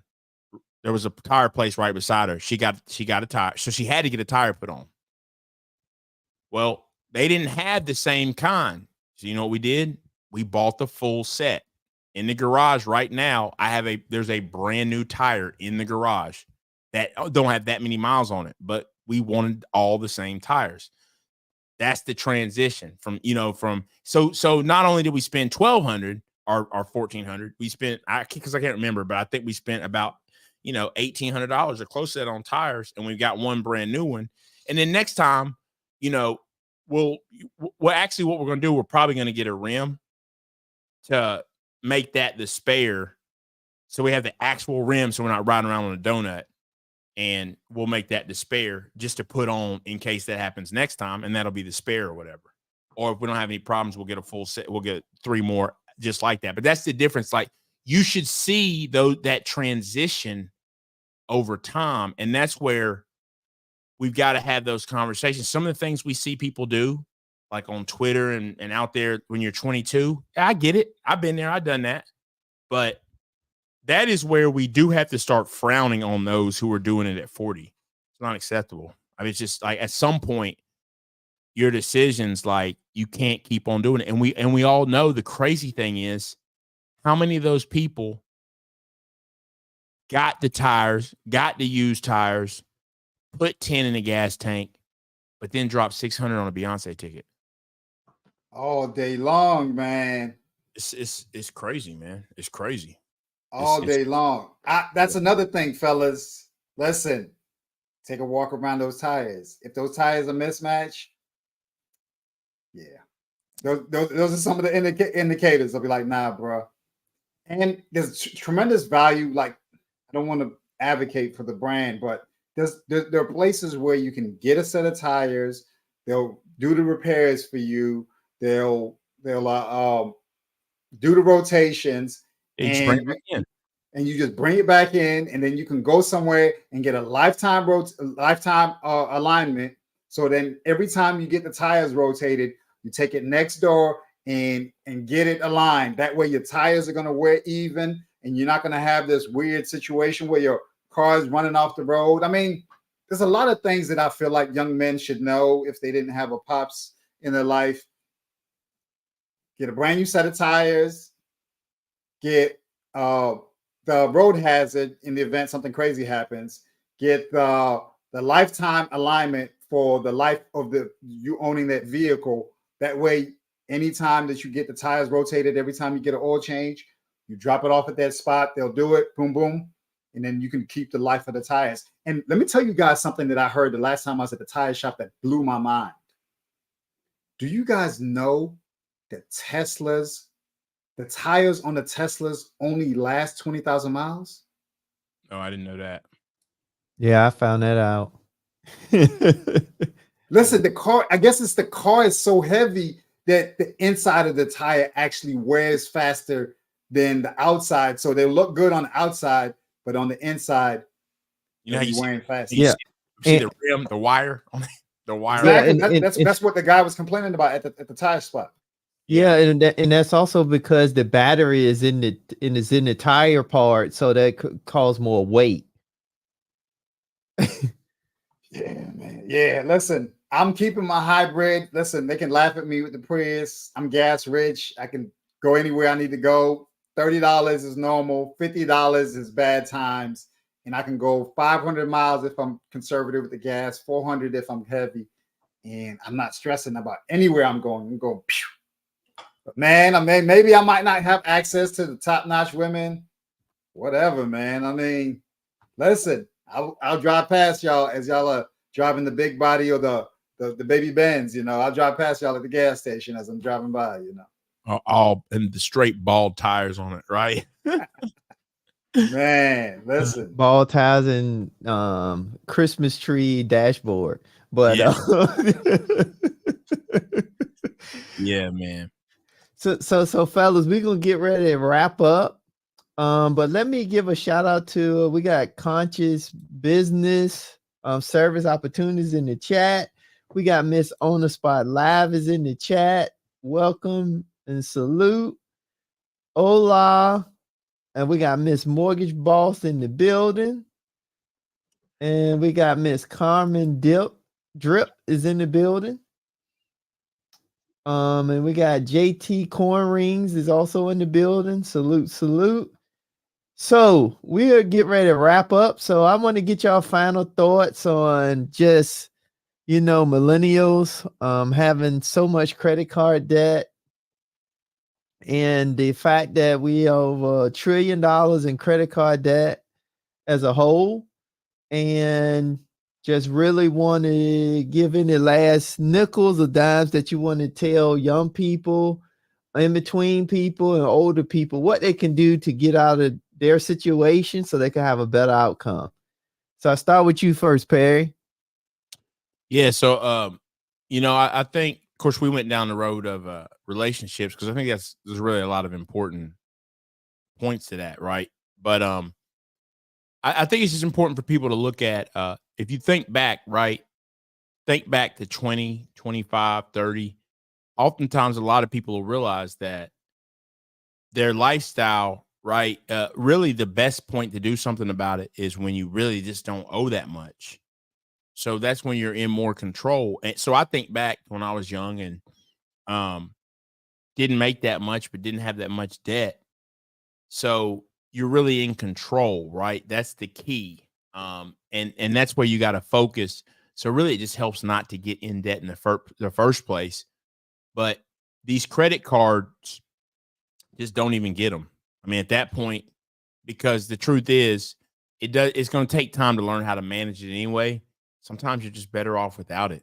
You're just better off without it. And where we're headed right now, it's only going to keep on getting worse. But the habits, you got to change your habits at the end of the day. People have got to change their habits. And I think we're going to see more of these credit card debt continually go up. And let's face it, I was thinking the other day, is America's debt issue in terms of our national debt, is that an example of us as Americans, or are we as Americans, are we like this because of, the country and the way that it does things? It's like, is it the chicken or the egg? So it's, it's kind of, but I would say that it is the nation. It's likely the nation first, because just the Fed policy and all that, how they do things, I do feel like we're probably following suit, to be honest, and the money hasn't kept up. But no, I think there's a great conversation. and very important. And I think a takeaway should be just know with credit cards that there's just not much good to come from them in general, unless you can really handle them and you're able to pay it off monthly. And then on the other part, when you're thinking about a significant other or whoever you're talking to, you got to analyze and scrutinize them, especially the older you get. You got to analyze and scrutinize it, because all the decisions or lack of decisions are going to affect you. They're going to come back on you. So you got to make those decisions up front and early. So that's all I got. Appreciate that, Perry. Great for great close out there. So I'm gonna turn it over to Sim. So what you have for us in the final thoughts, tips, and things that people can take away? Yeah, I think that, $1 trillion, guys, $1 trillion in credit card debt alone. That is humongous, humongous. I think that you got to just take inventory. Take inventory of how much of that is your specific contribution, and what can you do today in order for you to put yourself in better position? Does Chick-fil-A need to get another $15 from you? Do the restaurants on Friday this weekend need to get more money from you, especially if you're not in position to do it? And we're exactly 2 weeks away from Thanksgiving, Black Friday. And so even more consumerism ads and incentives are going to be out there. They're going to have the Cyber Mondays, a whole bunch of stuff that we probably don't even really need, Like, I think that the one thing that's happening here is that so many industries are supported through the idea and the mechanisms that are in place where we need to owe in order for other people to eat. And if that wasn't the case, if the country had an opportunity to prioritize people who are having a more debt-free position and to oppose people putting themselves in a bad situation, I think that there would be more of a national agenda. But given that other people benefit at the cost of you financially not being prepared for the future and you not having your money today, it happens, and it's allowable for it to happen as long other industries benefit as a result of you not being in good position. So do whatever you can. You cannot manage what you do not measure. So do what you can to take account of how you're spending your money and just do the incremental steps in order for you to put yourself in position. And that's all we can say. Just get a little bit better every day. That was fantastic, Sim. Fantastic wrap up there. And I just give my last final thoughts, and we'll call this a great stream. So I would say the first thing is, I think we got to acknowledge that credit cards, you probably shouldn't have them. And the reason why you probably shouldn't have them is because if you're carrying a balance, that proved this $1 trillion debt load has proven that the concept of having credit cards for rewards is not working for the general populace of America. That's the first thing. So I think we got to go back to the Dave Ramsey concept of get rid of the credit card. Just absolutely get rid of it, especially if you're carrying a balance. The next thing is, I think we have to identify that the biggest way to get out of any debt, credit card debt, car payment, student loans, is we have to make more income. So you need to sit down and identify some skills that you can generate additional money. So now you can start paying off the overhead, which is the debt. The next thing is we have to understand, though, the consequences of us not being responsible with the debt. Because if you late on the credit card, it affects your credit. And when your credit is affected, now it's going to affect your housing. And when your housing is affected, it's going to affect your job. And it also going to affect your transportation if you own a vehicle. So everything is going to be affected in a negative impact from that one credit card that you could be late on. So we just have to know that a small thing can snowball into a big thing. And that big thing could be the impact across the board for all of your credit profile. As it relates to housing, as it relates to your utilities, as it relates to your ability to make income, as it relates to your ability to get around to make the income. So with those things being said, I think we really need to hone in on making sure we better understand credit, better understand debt, better understand how to make more income, so that way we can put the odds in our favor to have the best outcome. So with that being said, it doesn't matter about if you're a millennial, you're Gen X, Gen Z, you're a baby boomer, or you're Gen X. At the end of the day, financial rules is the same across the board. So with that being said, I want to let you all know that this was a great stream.